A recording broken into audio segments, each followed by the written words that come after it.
Hello, everybody. You're watching Black Comix Universe, presented by Peep Game Comics, exclusively here on The Experience. Please help us out by hitting share and giving us a like and follow. Then make sure to tune in to our original programming 7 days a week. And the Black Comix Universe is a part of that. It streams every Tuesday at 6 p.m. Tonight, I'm joined by my friends Alvern Ball and Stacy Robinson. They're the creators of they're creators of Across the Tracks, Remembering Greenwood, Black Wall Street, and the Tulsa Race Massacre. How you guys doing this afternoon? Pretty good. Great. Doing awesome. You got my man Al is in the cabana. So yeah, this is a pretty interesting conversation. I don't think I've ever talked to you, Al, in person ever. This might be the first time. Yeah, I mean like that. Yeah. But we work together. But like this first time talking, and me and Stacy, I haven't seen Stacy since SoulCon. I think I might have crossed off everybody off the SoulCon list for this show, but not quite. I think I got a couple stragglers, but it's always good to catch up with everybody. And it's been a while since, and a lot of stuff has happened in the last time I've talked to you guys. I wanted to start with, before we actually, talk about the book, I read the foreword to the book, and Al, you were talking about how the way you guys came together on this book was, you called it Kismet. Can you explain how you guys came together for this particular book? Yeah, I guess it is Kismet. Like I said, I recall the story of emailing John about sending him a pitch on doing something on Greenwood, and then him going, funny you should say that because I just got off the phone with Stacy or something like that, or maybe he's saying Stacy emailed him too, saying that we should do something on Greenwood. And then next thing I know, John's like, since you've already done pretty much the research, you know about this, right? Would you be interested in writing it? And it was kind of like when they got the email, I literally looked around the room. I was like, who, me? Me, right? And I was like, yeah, I'd be interested, right? He's like, do you know Stacy? I'm like, no, I don't know Stacy. I've heard the name, but I don't know. He's like, I got to get you two connected because I think he'd be perfect for this thing. And I was just like, okay, so, and it just kind of happened that way. So in the idea, yeah, I think it's Kismet that me and Stacy were talking about it, found each other, and we found John, and John was the connection or the boat between the two. Now Stacy has a different story about how this came. Okay, cool. And before we go any further, John, when we mentioned John, we're talking about John Jennings, the head of Megascope, the imprint that's published this book. But go ahead, Stacy. Yeah. So it was interesting because talking to John, like we share projects. We're always talking about what we're working on, and he's always telling me, teams that he's putting together. And I was not the original artist he had lined up for the book. Really? And when he told me about the book, I was like, ooh, I want that. I want to do that. I want that book. He's like, you want to do it? You said you don't have time. I was like, yeah, I want that because it's in line with my research. My research is my research looks at Black spaces of agency. What were our real Wakandas, right? And so this is right along the lines of my research, and I felt like I knew the deadline was tight because it was not in the original schedule for the first line of books to drop through Megascope. And it was not on the schedule originally. But if we got it done, we had a small window of about 2 months to get the book out. And so you look at those 50 pages, of art, all of that was done in a 2 month time period. And and I had to. I'm glad John said yes, because when I said I wanted it, he was like, "You want it? You sure you want it?" I was like, "Yeah, I want it." And he said yes to it. So that's how that worked. Yeah, Alvern and I hit it off immediately. I have to admit, I know that you are notorious for pushing out work fast. Like, You up there with people that don't mess around when it's time to when you have to put in that work, man. So that is an amazing that's an amazing story. Like 2 months. Like how is that? I mean, Like to be honest, everybody's on notice. I don't want to hear again about another book to have taken a month to come out, man.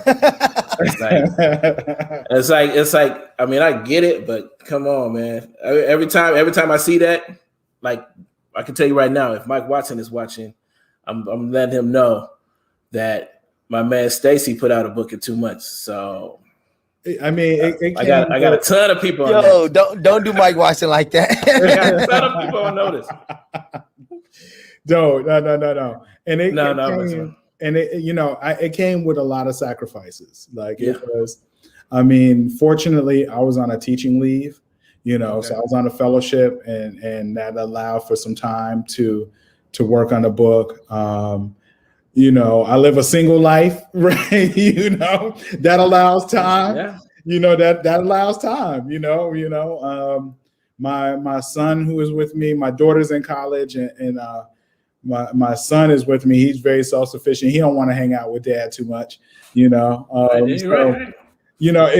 A lot of things lined up perfectly in order to be able to get this book out. But it was a lot of 16-hour days, and taking a nap, waking back up, going to bed 3 a.m., waking back up at 6 or 7, and grinding. And that's how it got done. Right. Now, this book comes on the heels of, this particular story, the Tulsa race massacre, becoming very popular in pop culture with the shows Watchmen and Lovecraft Country. Mm-hmm. What was it about the way they depicted those stories that, made you want to, tell the story in more depth? Like, what did you think was missing, or what did you think you could bring to this story that would even make it even more enlightening? For me, I knew from the instant when people start talking about Black Wall Street and Tulsa, for me, it was just the people.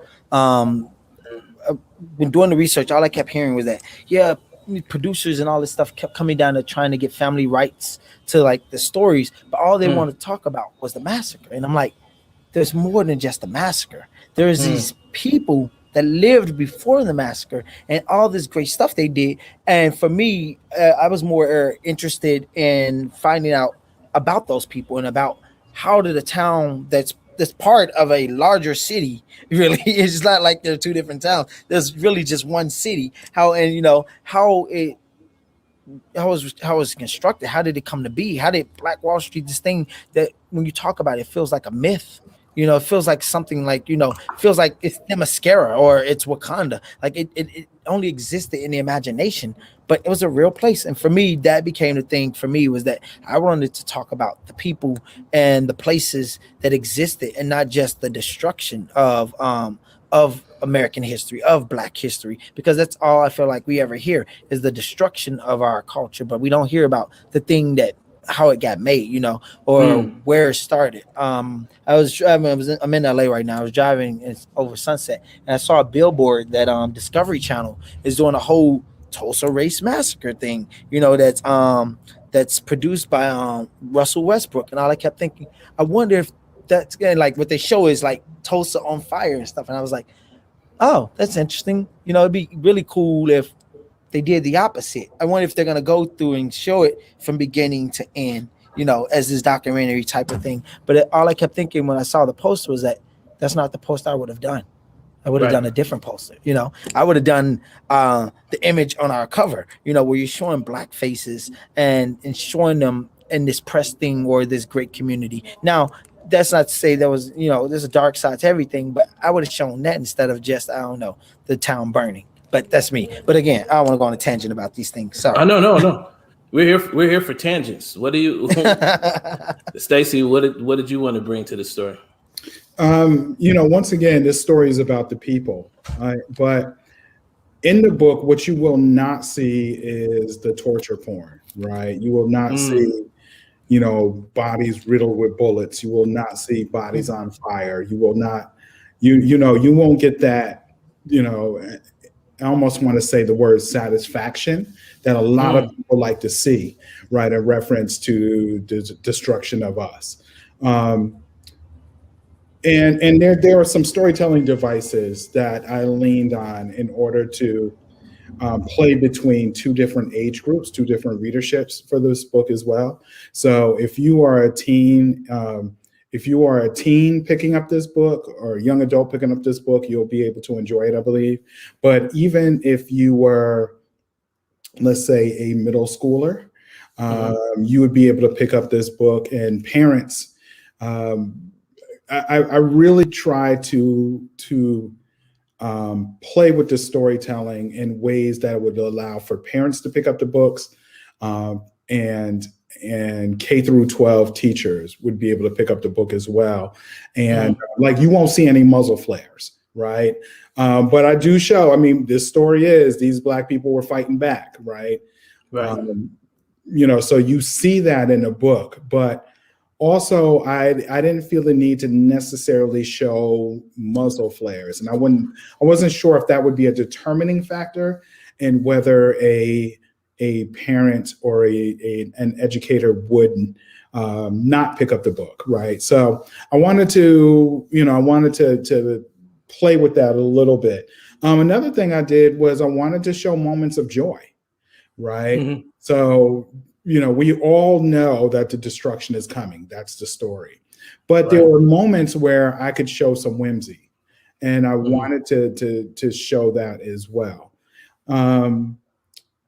We'll see if the audience appreciates that or not, you know, but I really tried to make it about the people. And I also tried to leave the story, to the best of my ability, leaving some hope right at the end of it, because the community of Greenwood survived.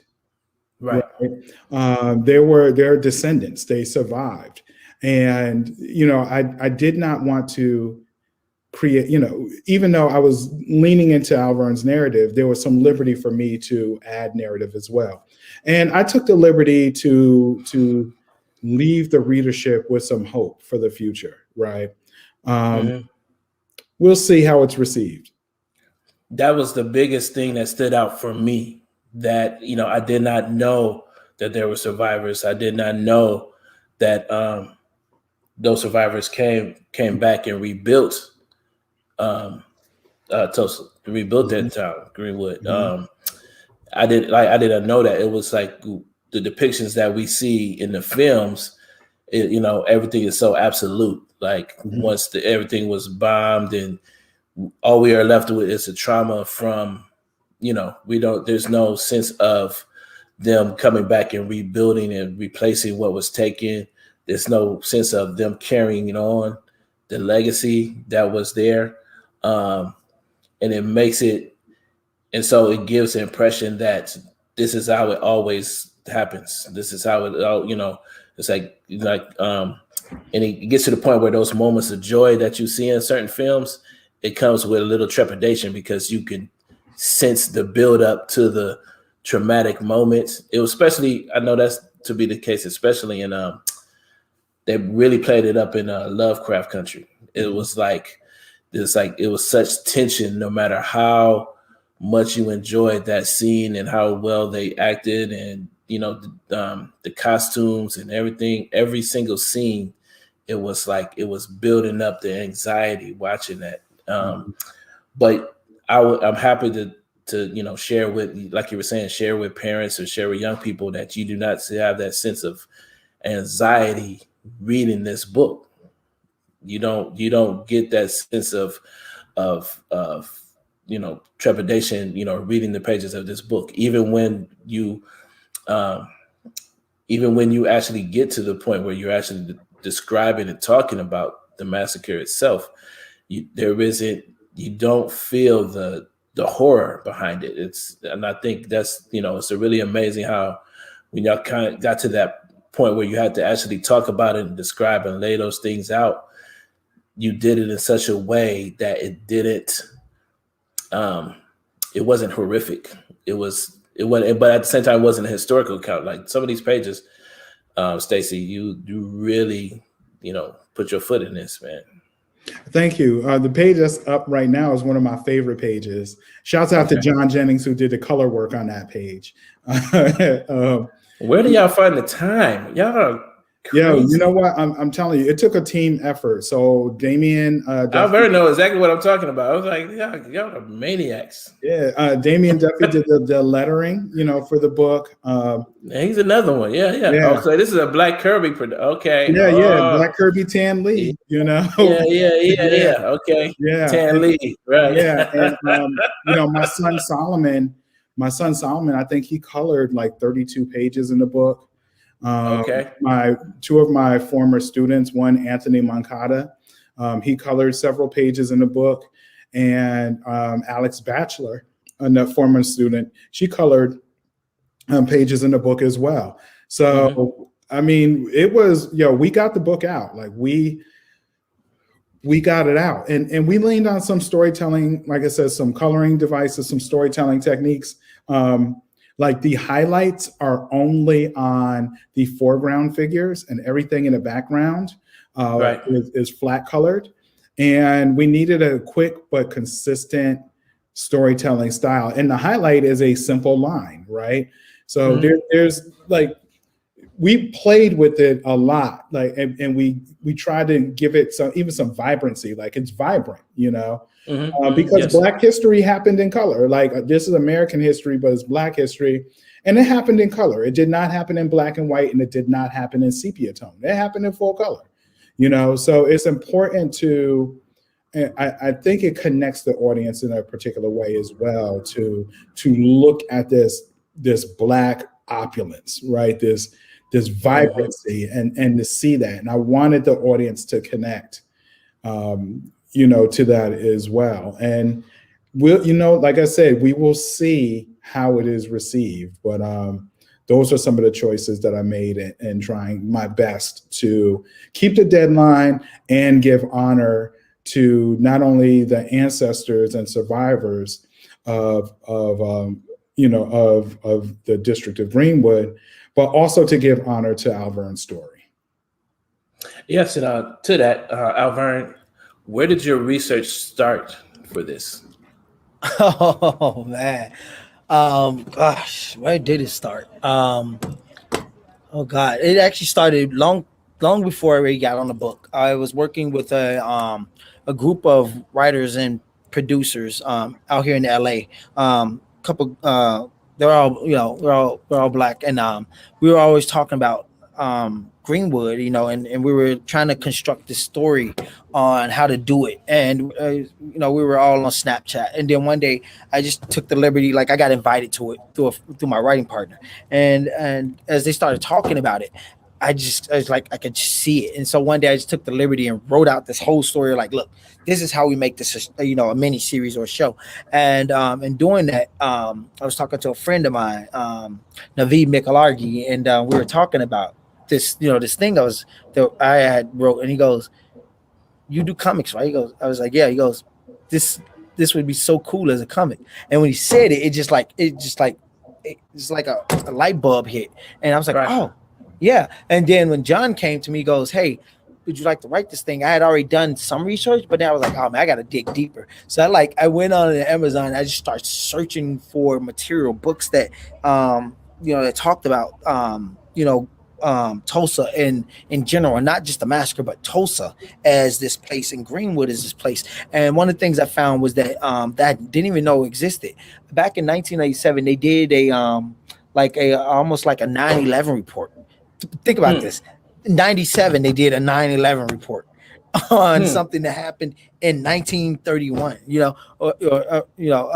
so it was this idea that, but in this report, they literally went through line by line almost and talked about all the people that were killed, all the damage, and so I had like 3 or 4 different resources when writing this book, and then there was a whole bunch of online resources I found. So it was just like I was literally going through between I had to be between the Greenwood Cultural Center and these 4 or 5 books. I was literally jumping back and forth trying to make sure the narrative made sense, and like going, oh man, they would give me this date, and it'd be like a line sometime in the book in 1919 or 1921. The soldiers returned home, from to Tulsa, and then another thing, it would talk about those soldiers like for like another paragraph, and I was just like, oh my god, it's like, but there's no set piece of history because a lot of what happened there was destroyed. So it's like a lot of it is people, like a story that's been passed down from a generation to generation. And then I found this documentary on YouTube where they had actual real survivors and their children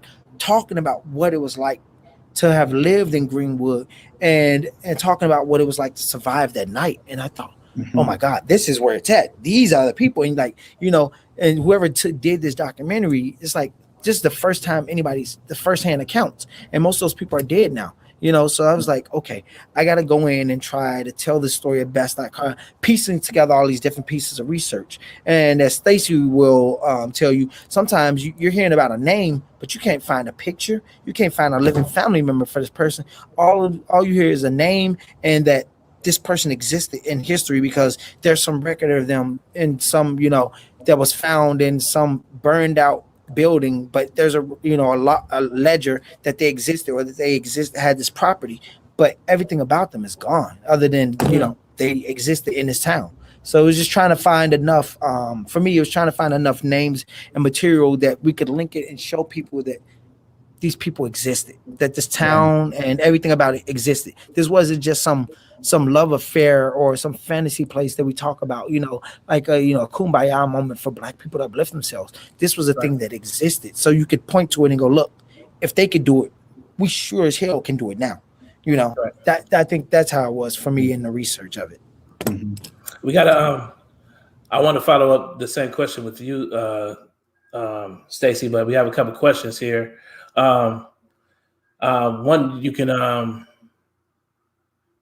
one is actually straight to you from Scott James. Like it says, who are some of your influences? Who are some of my influences for visual storytelling? Scott James, mind your business. You trying to get the blueprints. Scott James trying to get the blueprints. No, let me tell you. I mean, honestly, for visual storytelling, I mean, it is interesting because my influences are like Ernie Barnes and Charles Bibbs, Charles Wright, Gil Kane, John Byrne. There's so many influences there. I mean, they're influences that Maddie Clareween, who did the album covers for Miles Davis's "Bitches Brew," for example, and Santana's Abraxas album cover. There's so many artists. Elizabeth Catlett, Cynthia St. James. I mean, a lot of these are fine artists, right? But they influence the way that I think about graphic storytelling. So my influences come from comics and also outside of comics as well. Ezra Jack Keats, right? One of my favorite children's book storytellers, and you will, Kadir Nelson. I mean, the influences are they're on my desk. They're in my record collection. Overton Lloyd, Pedro Bell. Both of them who did a lot of P-Funk, album art back in the day. Shoot, I mean, I could go on and on and on, right? The influences they're vast and they're all over the place. Yeah, definitely, man. And then one more. Well, I think we covered how the historical accuracy of this book is definitely well researched and thoroughly researched and whatnot. But do I have a moment to address that? So, with that, there are 4 figures in the book that I did not have um, I had no visual reference for, right? Mm. I had to make up a reference. And that was the thing. That was those 4 pages are pages that some of the last pages that I did, because I did the best that I could to find likenesses. And I even wanted to make a note that this is not, these are not the likenesses. And that was something that got missed, and something I wanted to put in the book, that some of the likenesses I had to make up, because I really did want to be as historically accurate as possible. Even to the point of where the tent city, when I showed the tent city did not look like that, right? But I didn't know that until after I had done more research, right? Because I was doing research as I was making it. So, I mean, it was, I tried to be as accurate as possible with all the depictions. Like I said, most of the people, there were pictures of, literally, I might only have been able to find one picture of a person, and that one picture might have been on like a news segment that came out many years ago of someone reporting on that particular person, right? So it was, man, the research was, I tried to be as historically accurate as possible as a storyteller. But some of those likenesses I had to make up for the sake of telling the story. All right, cool. And that was an editorial choice as well. So that was something that was approved by the editors. All right, cool. Coming up on the half, and I just wanted to remind everybody that you're watching Black Comix Universe, presented by Peep Game Comics, exclusively here on The Experience. Please help us out by hitting share and give us a like and a follow. And then make sure to tune in for our original programming 7 days a week.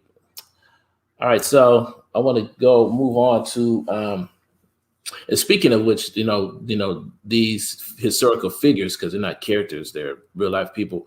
Was there anyone in particular that stood out to either of you that is like you consider to be your favorite? For me, I think it had to be either J.B. Stratford.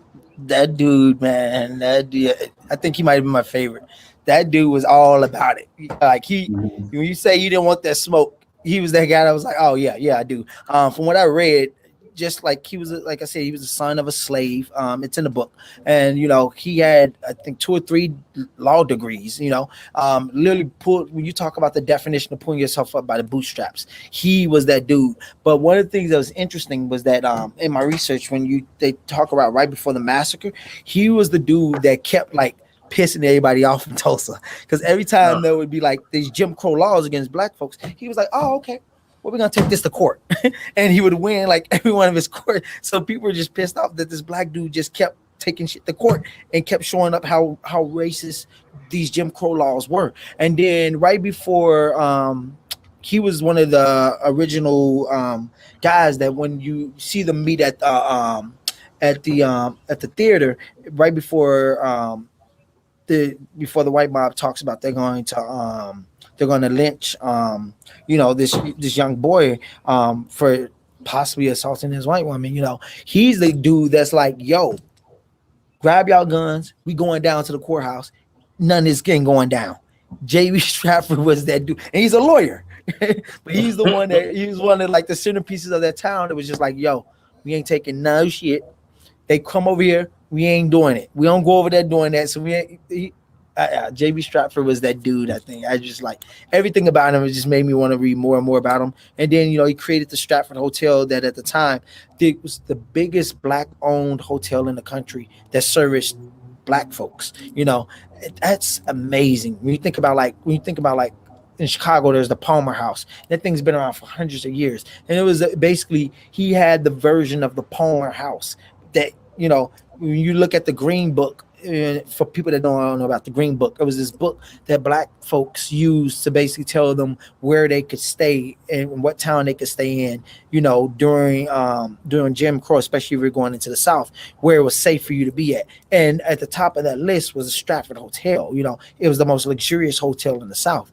That says a lot about what this dude accomplished. And he was still out here fighting and doing all his lawyering stuff to the point, I can just imagine him like walking up the street, and he walked on the other side of town. They look at him like, "Are you serious? This dude is gonna be walking? He's walking through?" And he's just like, "Hell yeah!" Like he's got that, that I want to say that Goldie feel about him, like, from Superfly. I wish it would, Right. But that's JB Stratford's that dude for me. JB Stratford. Okay, what about you, Stacey? Simon Barry. I wanted to show some of these pages, but I don't think I'm going to do that. Okay. Well, I could. Yeah. Yes. Simon Yeah. Barry Yes. was one of my favorite. I mean, you talk about Black businesses. Like, I mean, he started a cab company. Then, I'm getting so much of the history. He started a bus company after that. Then, a garage to service the vehicles and everything. So it was, he's definitely my favorite figure in the book, because I believe that, as much as we talk about Afrofuturism and Black liberated futures, it looks like a particular thing. It looks like business ownership. It looks like supplying jobs, right, for the community. And it looks like creating systems of sustainability, right? So that is definitely my favorite figure in the book. I want to interject that Barry, he's my second favorite, and the reason is because what we couldn't put in the book, because it happens later, is that Barry starts one of the first actual aviation charter companies in Tulsa, and basically he has white and Black customers. That he's the airport that you go in and out of. And what was cool about it is that he takes that bus service, and when the city later on, after they start to rebuild everything, the city wants to buy out his bus service. He tells them, "Sure, you can buy my bus service, but there's one thing you got to do. There can be no Jim Crow laws. Secondly, the buses must be for everybody, Black and white, and they have to extend from one end of the city to the next." And so he basically negotiated that basically Black folks could ride the bus and not have to sit in the back of it. And then on top of that, when they bought all of his buses, he made them basically in his contract say, "Okay, this section of the city that y'all gonna rebuild anyway, you're gonna have this, and it's gonna be parks, there's gonna be libraries there, and it's gonna be for colored folk." And so it's really cool. That dude, you talk about business now, that dude is the epitome of, he's the Jay-Z of his times, or whoever you want to call it. That he literally when they rebuilt Greenwood, he literally sold just about everything he had, but he did it and gave it all into the community. That dude is a beast. We can't even touch on all the other businesses this dude had. Right. Yeah, and that's what I love most about the book, that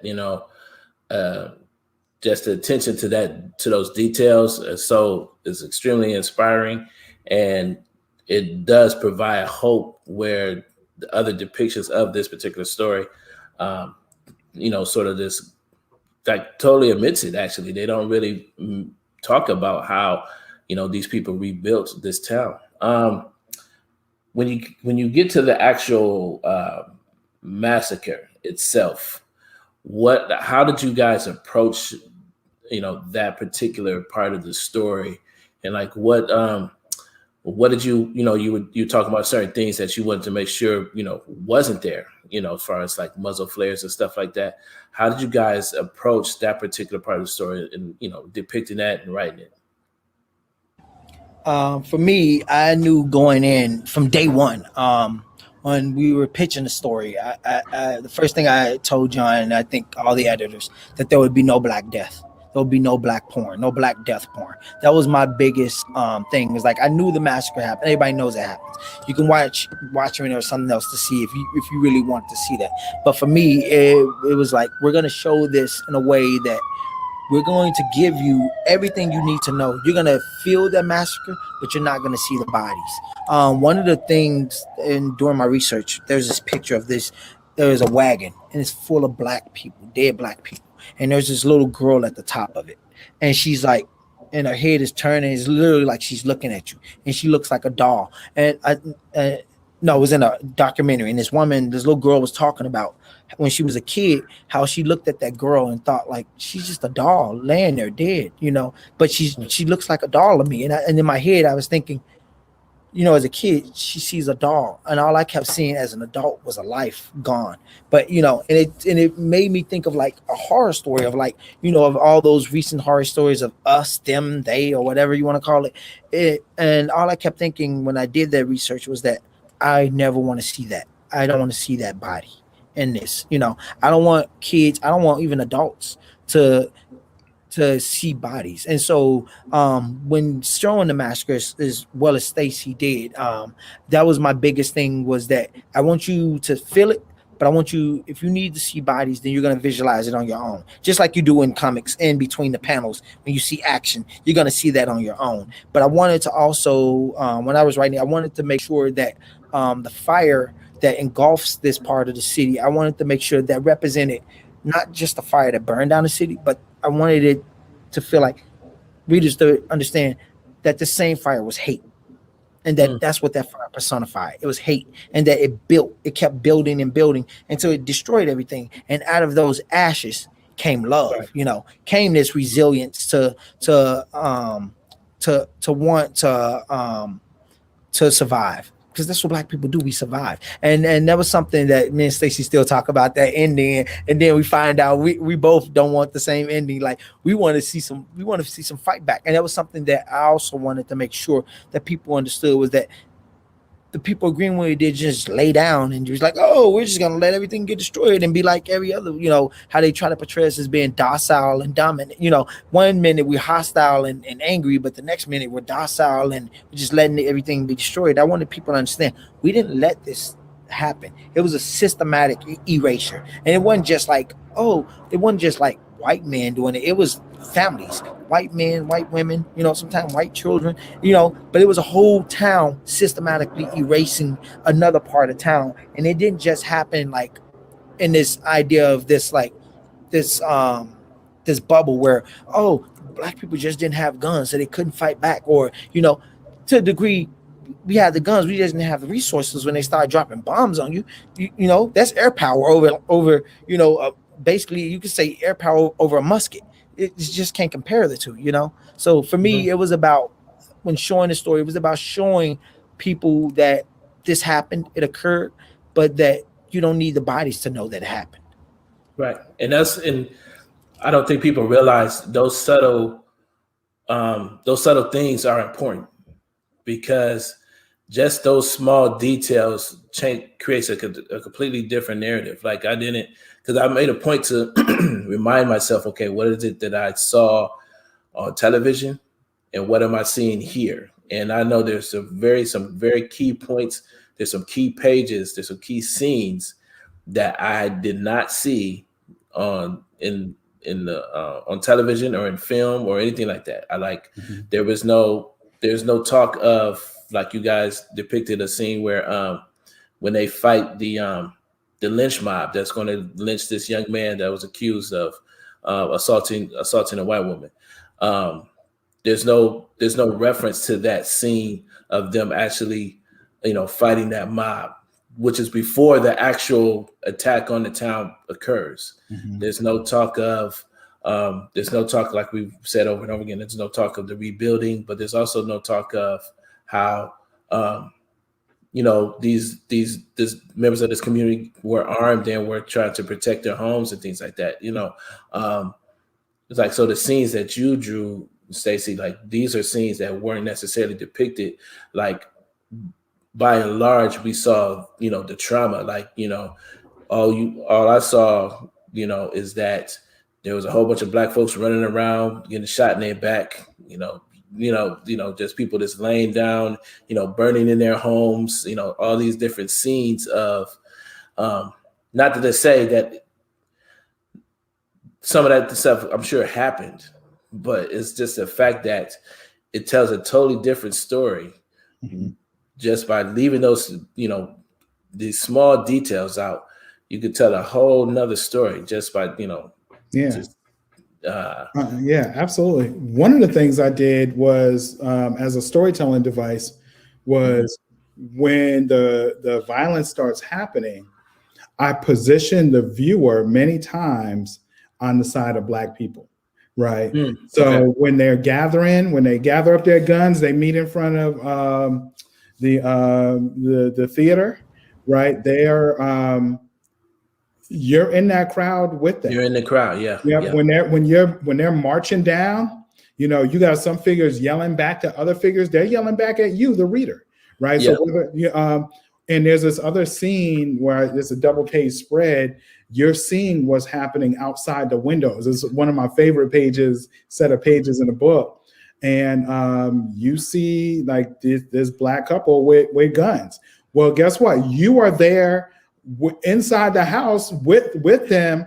So whether you agree or whether if you are on the side of white supremacy or if you are on the side of black self-defense, as a reader, you are on the side of black people. You have no choice, right? You are going to feel what these black people felt. And I wasn't there, right? So I'm going to, I did the best of my ability to tell this story well and make you feel what we feel when we think about the District of Greenwood. This was our Wakanda, right? I love saying that. I love saying that because we're always asking questions about Wakanda. Well, when are we gonna have our own Wakanda? Well, we've had several Wakandas. We've had many Wakandas, and they've been destroyed with the help of government and the military and corporations, right? So, with that storytelling, like I said, that was one of my favorite things to be able to do in the book. I was going to make you feel what the residents feel, and I was going to make you be on our side. I say the collective ours, our side, right? Because those are our ancestors, right? And you are going to feel what our ancestors felt. No, I recall several pages just like that, and you're right. It's like there were several scenes. It was like there was a scene of a barbershop. You felt like you were in the chair. Yeah. That scene with Booker T. Washington, you feel like he's reaching his hand out to me. Yeah, that's one of my favorites. Yeah, it's like you did several. Actually, I think we have the Booker T. Washington page. But yeah, it's like there's several pages where you drop. Yeah, that's the one. Then it's like you do that a lot, and I really enjoy that. How you bring. So like that's my hook head right there in the foreground there. No, but like, and I enjoyed that a lot. It's sort of like you did an awesome job bringing people into that story. I want to go back to something when you keep saying like this is our Wakanda, but you also say that you do a lot of research on towns like this. Are there other examples of towns like Greenwood? Yeah, two of my favorites are Rosewood, Florida, and the Move community, right? The commune in Philadelphia that was destroyed in the mid '80s, right? Okay. It is. We never have the lack of ability to unite. That's not the issue. People are like, when are black people going to unite? Black people always unite, right? We don't have issues. We never have issues uniting.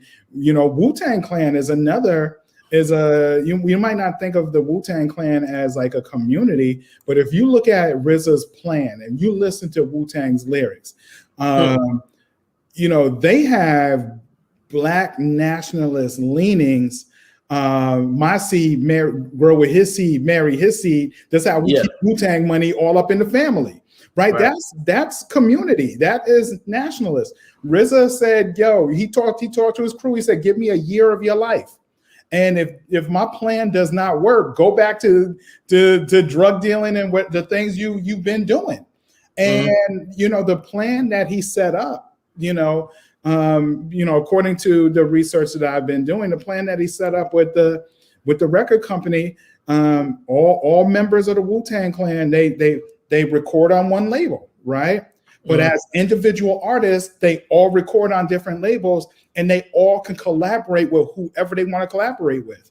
That is some of the most powerful community building strategy ever. And if you look at the way they did mentorship, right? You got Wu-Tang Clan, but then you have GP Wu, you had Sons of Man, you had Killer Bees, right? You had all of these, and now you even have the children of the members of Wu-Tang, right? Who have formed a group as well.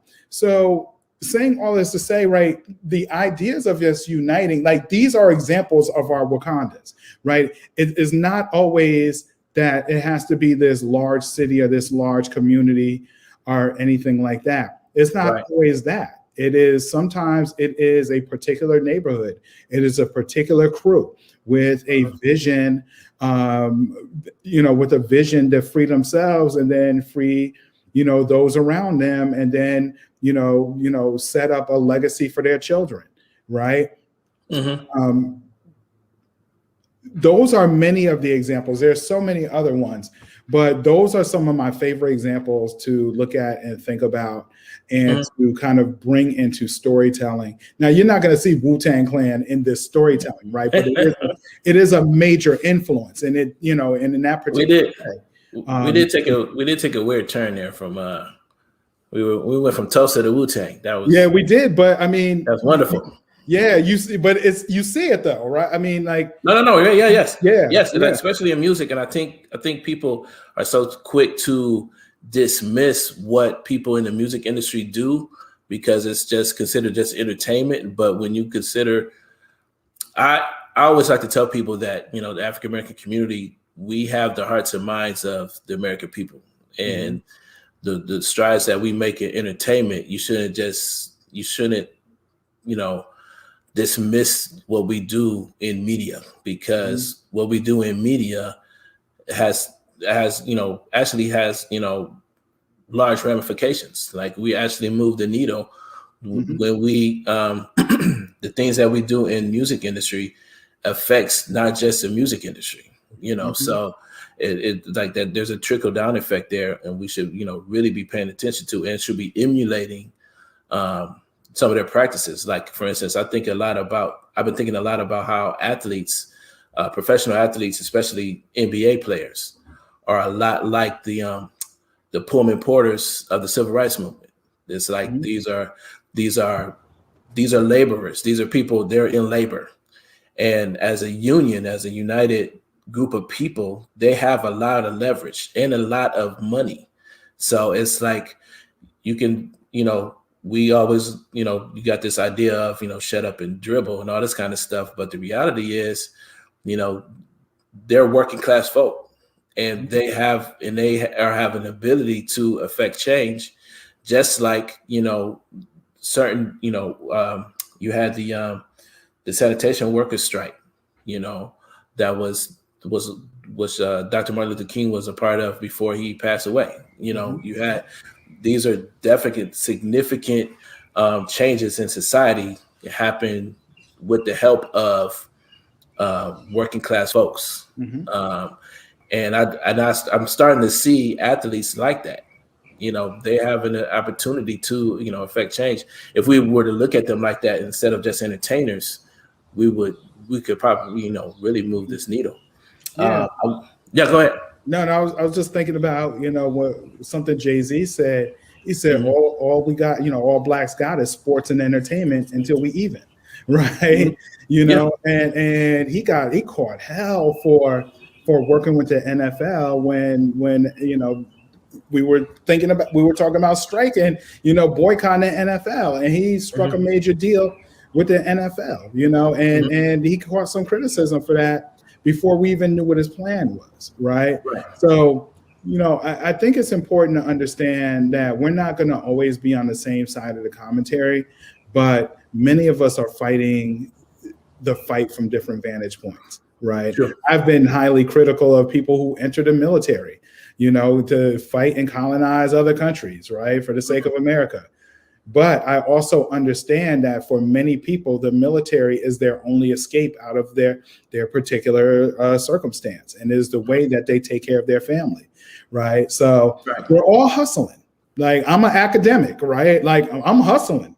Like, my hustle is this academic life, and I don't have to, play the street game, right? My hustle is being very smart and drawing very fast, and being able to talk about it and being able to teach it, right? That's my hustle, And we're all hustling and we're all, surviving. Some of us are scratching more. Some of us are scratching and surviving.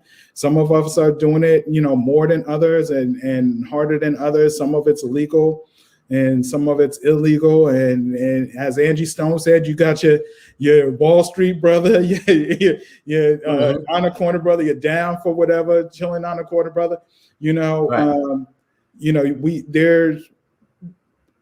We're all over the place. We're ubiquitous people, right? We're all over the place operating at the same time and operating these multiple ways of thinking about survival, So, I just wanted to share that. No, please. That was wonderful. I want to make sure you guys can share what else. Well, first off, I wanted to see, can y'all see yourselves working together again? Absolutely not. No, absolutely not. No. Listen, I already told you that one line that I did not like in the book that Alvern put in that book. I had that one line. I was like, no. What did you do? You know the line. Trust me. Every black person knows that line. There's this one line I'm sure, in the book. Right. Once we go public one day, there's gonna be asked. Then trust me. It is so funny. There's this one line. It just pissed me off in the book. It pissed all of us off. But it's funny because I didn't know that. I didn't know that at first until Alvern said it too. It pissed him off too. But it's historically accurate, and that's why it's important. It's probably something. We're not gonna give it away. Did we come together as a people or something like that? No, I will say it's on the last page of the book. I will say that. Yeah. Okay. But here's the thing. No, Alvern and I have already talked about working together on another project. Okay. In this though, I also have so many other projects. Like we have Black Kirby projects that we're working on, like graphic novels. My agent is like, when are we gonna do your books? You doing books with everybody else. When we gonna do Stacey's book? So I talked to my agent about that and I pitched some ideas and I got to put together some things as well, So we will definitely work together soon. I'm going to try to get away some other. I want to secure some other fellowships, some other times where I can just concentrate on my research and making books. Making these graphic novels. Yeah. No telling what'll come out. Give yourself 6 months next time. Well, here's the thing. I mean, I got books that I started. For those who know, shouts out to Bill Campbell and Rosarium Publishing. Man, I got to finish Kid Code. Number 2, issue 2 is fully written. I started that years ago. I got to go back and redraw a lot of that because I've grown. We got to finish the 3rd issue. You know what I'm saying? So you got to bring that over to Procreate, huh? That's what I did across the tracks. And actually, what I may do is I might use Clip Studio Paint because I've had that for years and never used it. My students reminded me this semester that I had it because they've been using it. I'm a huge fan of Clip Studio Paint. So yeah? Okay. Yeah, what did I say? Did I say it wrong? Clip Studio Paint. What is it? No, you said it right. Oh, okay. Okay. Yeah. You're already good. It's like with your ability to tackle Procreate, like Clip Studio Paint is gonna be nothing. Okay, I'm excited. It's easy. Okay, that's good to know. Yeah, I'll definitely work with Alvern again. I got to figure out a way to do it all. And and you got to fit into Al's schedule because Al is all over the place too. What else you got going on aside? Oh man. Besides, you barely do comics anymore. You actually do. No, I do. I still do comics. I still do a lot of it. I got my agent now has 1, 2, 3, about 2 or 3 graphic novel pitches I've already given her. My next graphic novel is most likely coming out next year. I got another. I adapted Othello to a graphic novel. And then I got a crime novel coming out in October from Vital Narrative Press, October 12th, I think. But the cover reveal will happen pretty soon. So, I got that. And then there's going to be an announcement soon. So I'll say it now. I basically, I got a illustrated crime novella an illustrated fantasy crime novella coming out next year. Contracts will be signed soon for that. So it's called The Butcher of Eataway. And so it's going to be a series of novellas that I'm going to write. And some other stuff I can't talk about just yet. But yeah, man, I'm doing comics, trust me. I love it. I'm doing something with Jason Reeves. I'm doing a manga that I wrote. Yeah, I'm doing a manga that I wrote with Jason Reeves of 133 Art. He's gonna publish it. It's called Kaiden. So that's already written. So we're gonna start production on that soon. And I got some webcomic stuff that I'm working on that's gonna come out pretty soon. So I'm always writing. Trust me, I'm always doing comics. I love it when people tell me, say, "Oh, there's a lot of stuff I'm working on. I can't tell you about." Yeah. That makes it gets me even more excited. It's like I can't know. Right. No, but and then how can they find your work and where can people find your work right now? Aside from Megascope, I would encourage everybody to check out the full line of Megascope books. You got Across the Tracks. You also have Hard Ear. Yeah, Hard Ears. Black Star just dropped today. Black Star, okay. So yeah, Black Star. You also have After the Rain. Yeah, After the Rain. Already out. There's so much. Yeah. And I know I'm missing some, but yeah, there's at least 4 books out right now. Yeah, there are 4 right now. Yeah, there's only 4 now. Mm-hmm. Yeah, and I think Chuck Collins is over there.